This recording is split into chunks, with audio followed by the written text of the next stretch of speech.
And he calleth all, both small and great, rich and poor, free and bond, to receive a mark in their right hand or in their foreheads, that no man might buy or sell, save he that had the mark, or the name of the beast, or the number of his name. Shalom. First I'll give all praises, honor, and glory unto Yahweh, Bashem Yashai, Bashem Karkadash, the bottoms of the apostles and the elders of GMS. Salutes and honors to the elect, all the brothers across the four corners who are adorned in truth and sincerity in the women and the children who follow. So that was Revelation chapter 13, verse 16 and 17. Of course, speaking about the mark of the beast, which is the RFID chip. Now, I just want to take you to this website where they specialize in biohacking, which is basically robotizing,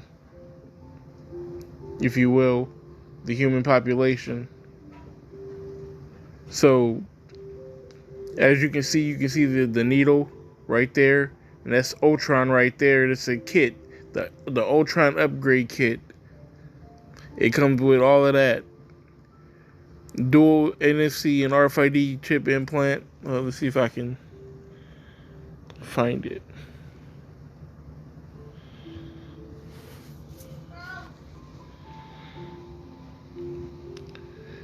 Basically, they want to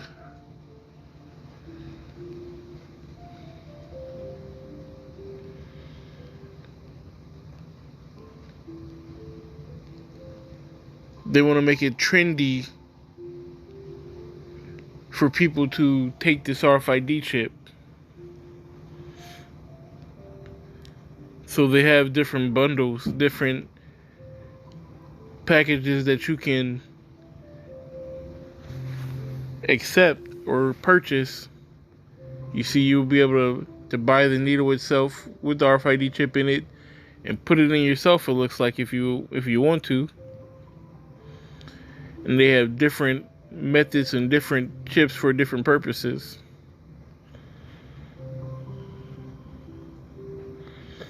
Yeah, this is the Ultron Implant bundle.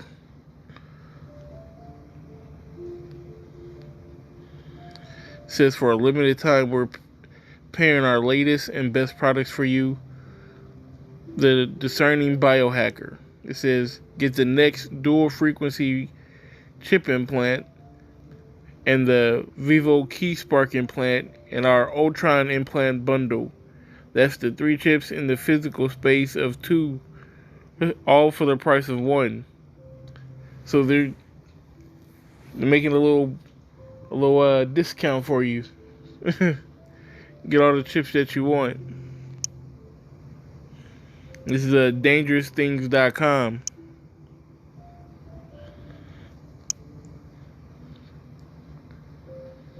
Says they have over 14 years of RFID and NFC implant expertise,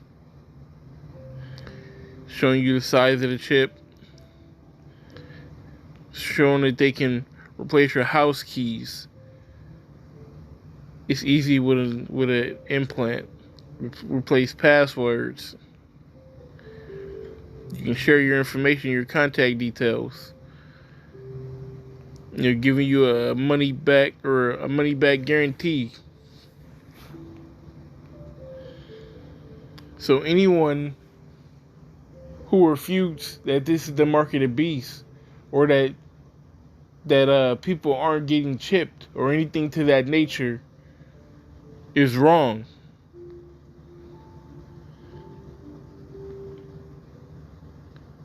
Alright, this is a website dedicated to what's called biohacking.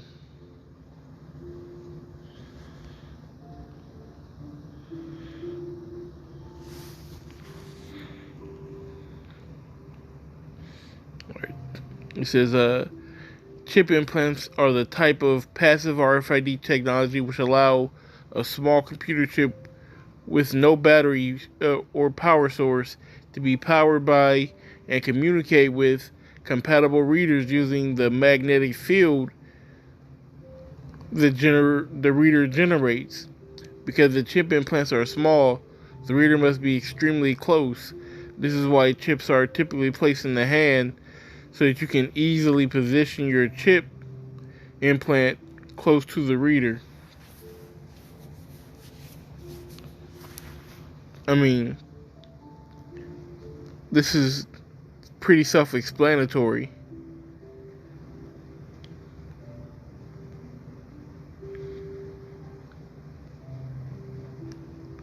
Let's check this out.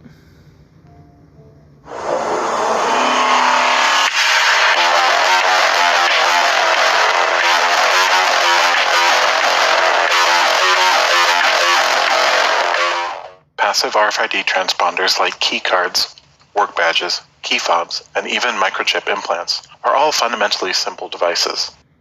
They have an inductor, also called an antenna coil, which is sometimes wrapped around an iron ferrite core, and a microchip. Together, these two simple components interact with an RFID reader, which is sometimes called an interrogator. Even though passive RFID transponders function within the RF spectrum, the way they work is fundamentally different from typical radio devices. Traditional radio devices like cell phones, Wi-Fi, and Bluetooth have an antenna or radiator that is designed to emit electromagnetic waves. These waves propagate out into free space and are picked up by receiving antennas. On the other hand, passive RFID devices are magnetically coupled with the readers they interact with, meaning they work exclusively within the magnetic field generated by the reader. This is why RFID is considered a near-field technology. Here we can see two magnetic coils that are coupled with each other. One coil emits an electromagnetic field and the other coil inducts power from it.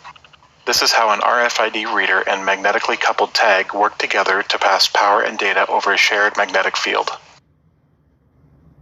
Let's take a look at some of the defining characteristics of passive RFID systems.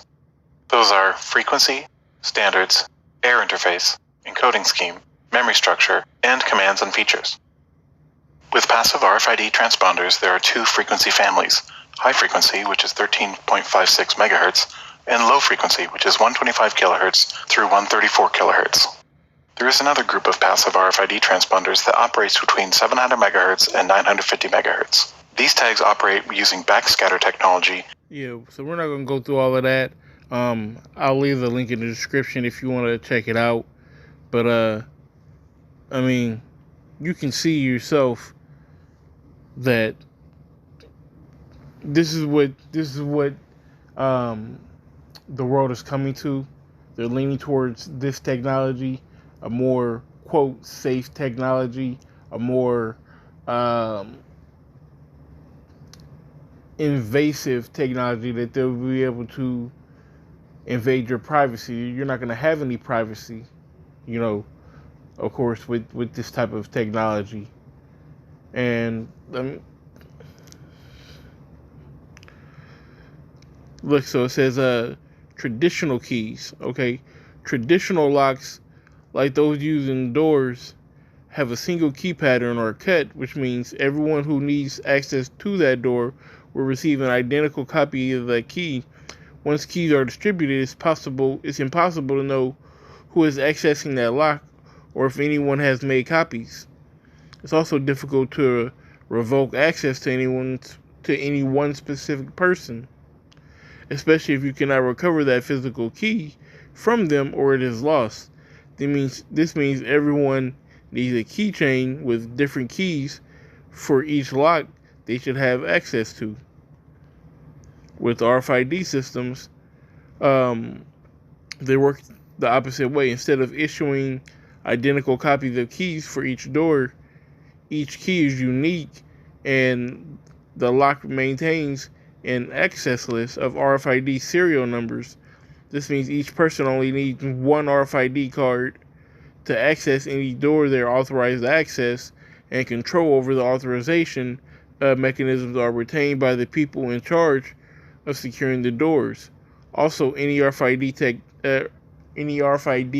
device can easily be revoked from any list, even if the physical recovery of it is not possible. So, like I said, they're able to control the narrative a lot easier when they use the RFID technology opposed to, regular keys or modern technology, should I say. So, like I said, this is a pretty good website to check out, because if you want to understand really the technology of the RFID chip is very well. It breaks everything down in layman's terms, like the video we just watched. Like I said, link in the description. And with that being said, we give all praises, honor, and glory unto Yahweh Bashem Yahshai Bashem Rakar Kadash, double honors to the apostles and elders of GMS. Salutes and honors to the elect, all the brothers across the four corners who are enduring in truth and sincerity, in the women and the children who follow. Shalom.